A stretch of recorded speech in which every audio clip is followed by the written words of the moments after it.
আসসালামু আলাইকুম। রান্নার চ্যানেল আর নুডলস রিলেটেড একটা ভিডিও দেই, ব্যাপারটা কেমন যেন হয়ে যায় না? এই জাতীয় খাবার পারে না এমন লোক কোথাও খুঁজে পাওয়া যাবে না, এই আমার বিশ্বাস। তবুও কেউ না পেরে এখনও লুকিয়ে থাকলে এখনই দেখে নিন চাউমিন রেসিপি, ঝটপট 1.5 মিনিটে। তো চলুন যাই রসুই ঘরে। প্রথমে পানিতে নুডলস 90% সেদ্ধ করে নিব। পানিতে একটু তেল দিয়ে নিলে নুডলস ঝরঝরে থাকে এবং নরম দলা হয় না। এই নুডলস মানে কিন্তু শুধু নুডলস না, নুডলস মানে কিন্তু ঈদ। কেমনে বলো তো পারো কিনা? ও আচ্ছা, ঈদের দিন সকালে নুডলস দিয়ে শুরু না করলে তোমার ঈদ মনে হয় না, সেজন্য তো। Absolutely right.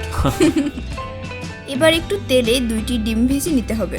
লবণ এবং গোলমরিচের গুঁড়া দিয়ে এভাবে ঝুরি ঝুরি করে ভেজে নিতে হবে।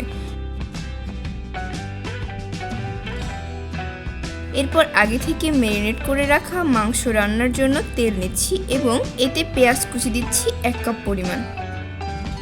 পেঁয়াজ বাদে মাংস রান্নার প্রায় সব মশলা 2 ঘন্টা আগে মাখিয়ে রাখতে হবে ম্যারিনেটের জন্য।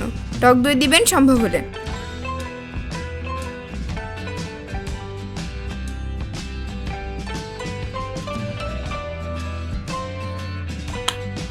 মাংস রান্না শেষ।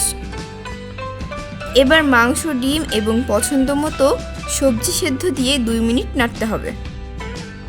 এরপর নুডলস দিয়ে দিতে হবে। নুডলস সেদ্ধ করার পর কিন্তু পানি ফেলে ভালোভাবে ঠান্ডা পানিতে ধুয়ে নিতে হবে। লবণ নিচ্ছি পরিমাণ মতো, এর মধ্যে মরিচ কুচি দিচ্ছি পরিমাণ মতো,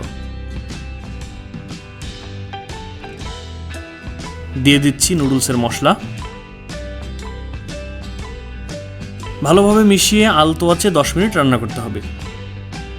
ধনিয়া পাতা কুচি নিচ্ছি স্বাদমতো। এটা না দিলে হতো না? আরে 2-1 দিন খেলে কিছুই হয় না। ইয়াক, গন্ধ লাগে। কি যে বলো, আমার যে কি মজা লাগে। ব্যাস হয়ে গেল আমাদের আজকের রেসিপি। দর্শক, please hit the subscribe button for more videos and thank you for staying with us. আজ এ পর্যন্তই। ভালো থাকবেন, সুস্থ থাকবেন। আল্লাহ হাফেজ।